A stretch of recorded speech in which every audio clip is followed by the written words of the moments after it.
Bonjour everyone, I am Yann, your favorite friendly Frenchman, and welcome to this new series I've called Building a Simple Park.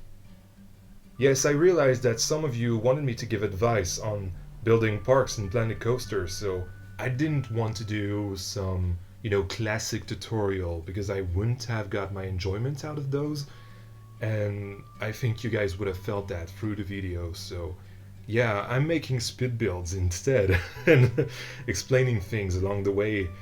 That way the viewer who wants to learn can learn, and the viewer who wants to see me build a park and just want the entertainment value of the video can have that as well. And before we get any further, I want to tell you guys that those episodes will premiere weekly on Sundays now.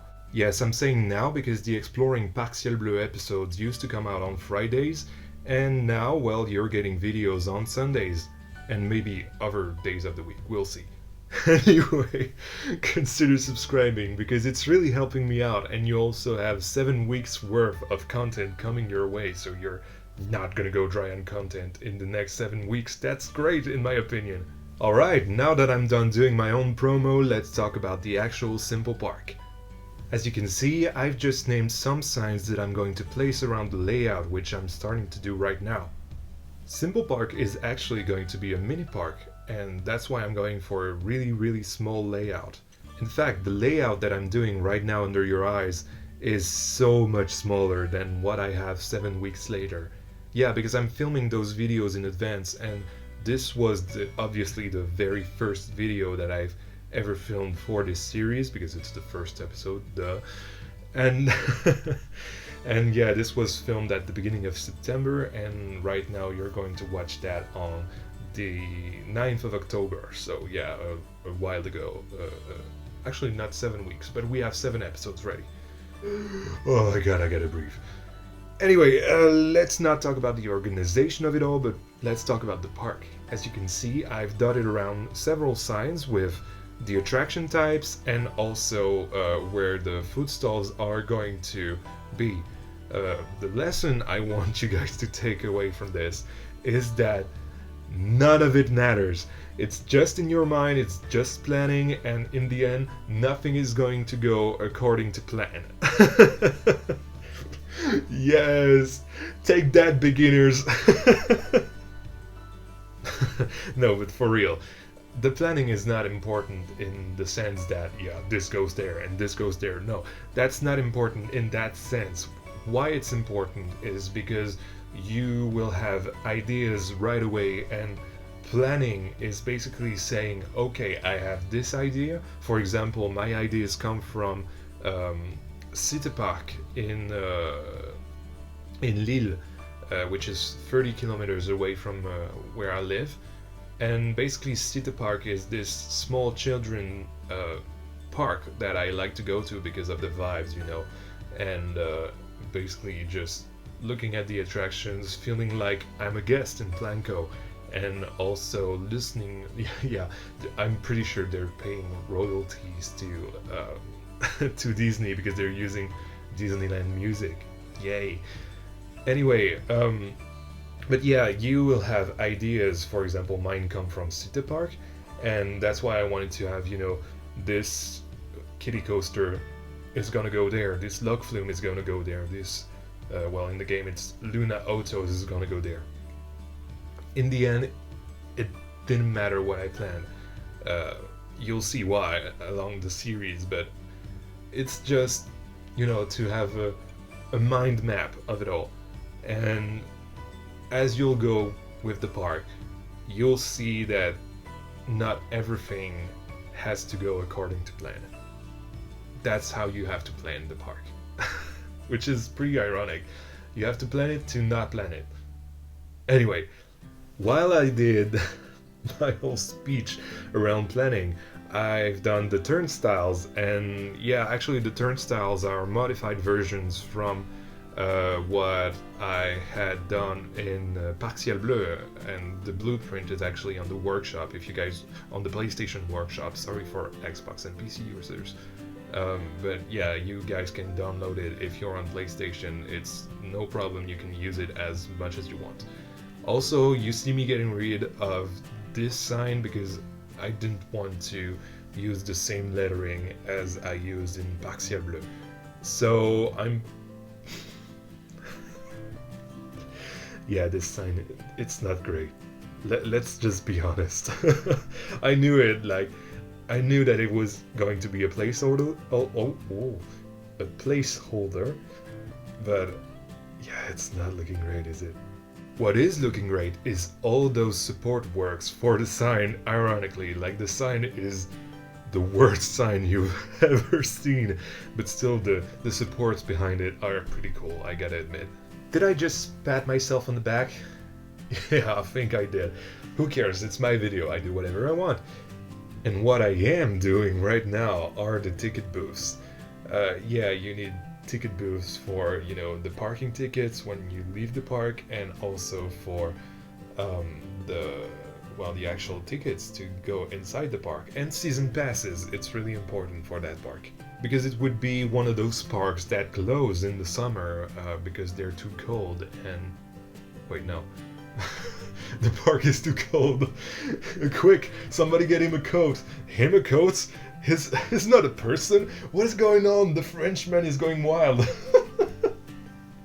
You see, that's why I wanted to do live commentary, because I can just go wild and do weird things. Anyway, let's go back to the actual park. Again, I keep getting distracted with those things, but that's alright, that's pretty fun for me to do. What I'm doing right now are custom planters. I've never done those, and actually I have to give credit to Tall Guy Gaming in his Serenity Now series. He's used this technique with the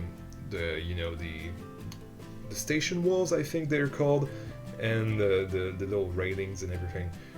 They looked great, and I had to steal that. I'm sorry, Harry, I know you're listening, but I had to steal that. They're so good, and thank you for making me learn about them. And for the beginners out there, you don't necessarily have to do everything that I do in this series. Some things might seem difficult, for example, the things that aren't on the grid. I know I was scared. For a long time I used only Frontier blueprints, and I was too scared of using the creator tools. So if you feel comfortable just using Frontier blueprints, it's alright. As long as you do a good park and do not steal from anybody from the workshop, you're fine. You're fine. You can do whatever you want, anything that makes you happy. So yeah, don't get scared, just get out there, create whatever, and just post it out there. Get people to, give feedback on your creations, and that's how you're going to grow as a creator, a Planet Coaster creator. It's really important that you put yourself out there and seek feedback. It's really important. Even if it's something you think is bad, it's okay. It's really, really okay. You don't have to be the best, you just have to do your best and just have fun doing it. Be happy with your experience of the game. It is just a game in the end, and I think many people do forget that. I myself forgot that for Marvelous Realms. I don't know if you guys remember Marvelous Realms, but the reason I've stopped talking about it, and it's going to be really painful for me to admit, but the reason I've stopped talking about it is because, well, I'm not going to be able to make it in the end, because that was way too ambitious for Planet Coaster console, and it was a project that was really toxic for me and for the community, because I was like, yes, that's going to be the best thing ever on Planet Coaster console, and that's not a good mind state, either for you or for the people you're going to engage with. Planet Coaster is a game, and we're all loving this game, we're all having fun, and the point is, don't do something that is going to be toxic for either you or another community member. It's just not worth it, and it's something that if you're a beginner player of Planco, You have to understand that our community is the most important part of our game, and we have to preserve that. Anyway, while I was doing another speech, and I'm sorry, this is going to be a regular occurrence in the live commentaries, but I was doing the lighting on this entrance area, and something that you might have noticed is that on the box lights that are on the turnstiles and on the ticket booths, I've put them in stationary because that way they don't emit any light. And another thing that is really crucial to understand if you want to make a realistic park, you have to put animatronics in places that the guests won't go to. For example, those ticket booths aren't usable, they don't have, I don't know, info booths or anything in them. And also they're technically outside the park because my little entrance gates are hidden in the turnstiles.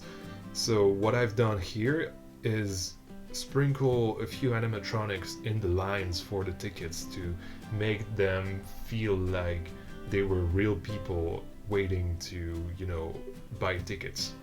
And if you're using animatronics as real people in your park, please vary the ethnicity of them. Not all people look white, and doing so will increase the realistic relatability of it all. So please do that. But with that comes the end of the Speedbuild. Speedbuild? Speedbuild. And welcome to Simple Park. Yes, so this is going to be our vibe around the park. It's going to be somewhat Western, but not your usual theme park Western with all the cowboys and everything. I wanted to have something authentic to something that would have been in the Rocky Mountains, And at this point, when I was recording this, I didn't really know what the vibe of the park was going to be, I only knew that it was going to be either a kids park or a family park, and yeah, the vibe just came along as I started doing the theming. As I was telling you during the Speedbuild, we have the ticket booths with a large crowd, well, not really a large crowd, but when the actual guests are coming in the park, it does look really good. You'll see in the next episode, as I think I start bringing in guests, or maybe the third episode, I don't remember. But yeah, two of them are opened because it's early in the day, let's say that. And because it's early in the day, on the other side, there's only one booth that is open to pay for your parking ticket. And of course, our actual guests are gonna come in through those turnstiles because I've hidden the park entrances inside those. And yeah, we have 3 different types of entrance. One is the exit because you need an exit, of course. It's make-believe, whatever. One for the season passes and one for all tickets, which is on the right because of course the ticket booths are on the right and people are exiting on the left of the ticket booths so that they can go straight inside the park, sorry. And of course, the absolute worst thing that you can see as you come into the park right now is this absolutely underwhelming park sign. And of course, right when I was making that, I just felt absolutely guilty because it looked so bad. So yeah, I thought that I was going to use some custom lettering of some kind, and I think you'll see that in one of the next episodes. But let's go inside our pretty much empty park. As I've told you earlier, the entrance gates are hidden inside those turnstiles, so this is a pretty clever way of hiding your entrance gates. But usually what I do is put the entrance gates before the actual turnstiles so that the guests can use things in the entrance plaza. This is the first time I've done this actually, so this is a first for me. But yeah, you can do whatever you want, whatever you're comfortable with. But what do you think? Right now we should maybe look at the layout of the park from a high vantage point. So here you go. It's super tiny. It may be the tiniest park you've ever seen, and it's absolutely not real. Well, actually, from the inspiration I got, which was Sita Park, it's actually pretty realistic, but from a planet coaster standpoint, it's not going to be realistic at all. But yeah, just to show you how planning can change from a minute to another, basically, I just told myself, well, a flat right there, it's just not a good idea. And so I started renaming the signs, which take forever with a controller, and you're better off with a keyboard. But my keyboard, some keys don't work. Fortunately, the only key that works is the G one, which you need to use to remove the HUD. But yeah, what I wanted to put right there is a launch kitty. You'll see in the end if I end up making that or if I maybe put that elsewhere. The strange thing with looking at this back, what, 5 weeks later, something like this, maybe six, is that most of those aren't correct. The only thing that's correct, and it's gonna come in the next episode actually, is the kiddie coaster, which is going to occupy this very small area. It's gonna be really compact, and I hope you guys are there for it because it might be the most compact kiddie coaster you have ever seen.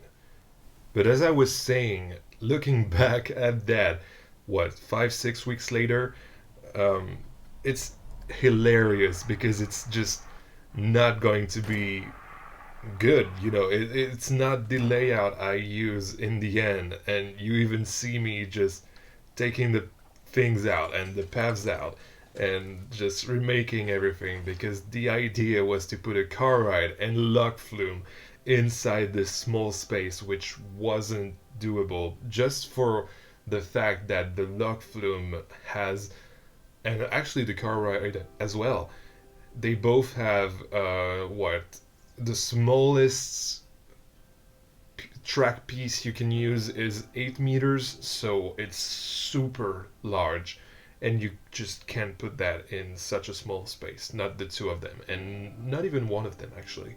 Maybe the Luna Autos, you could have put them here, but the the lock film was just not doable. So you'll see what I end up doing here. And also something that is has changed over the time is that I have several flat rides planned. Right there, you see a chair swing, for example, and also a Ferris wheel on your left. Come on, move the camera. Okay, whatever, you don't show it. And teacups on this other side. And the hilarious thing for me is that I was planning on having so many flat rides because in the actual Cita Park, um, there are a lot of flat rides. There are only maybe 4 track rides. Yeah, the Luna Autos, the Kiddie Coaster, the Mini Lock Flume, and something that, with the horses, like Steeplechase in Blackpool Pleasure Beach. And the rest of the rides are only flat rides, but in the end, I end up placing no flat rides at all, and I'm not going to use any flat rides. So yeah, here's our layout that is not going to be our layout in the end. So this is a lesson for today. But yeah, this is it for this episode. Maybe like it, consider subscribing to see all the other episodes. This has been Yann, your favorite friendly Frenchman, and I'll see you in the next one. À bientôt!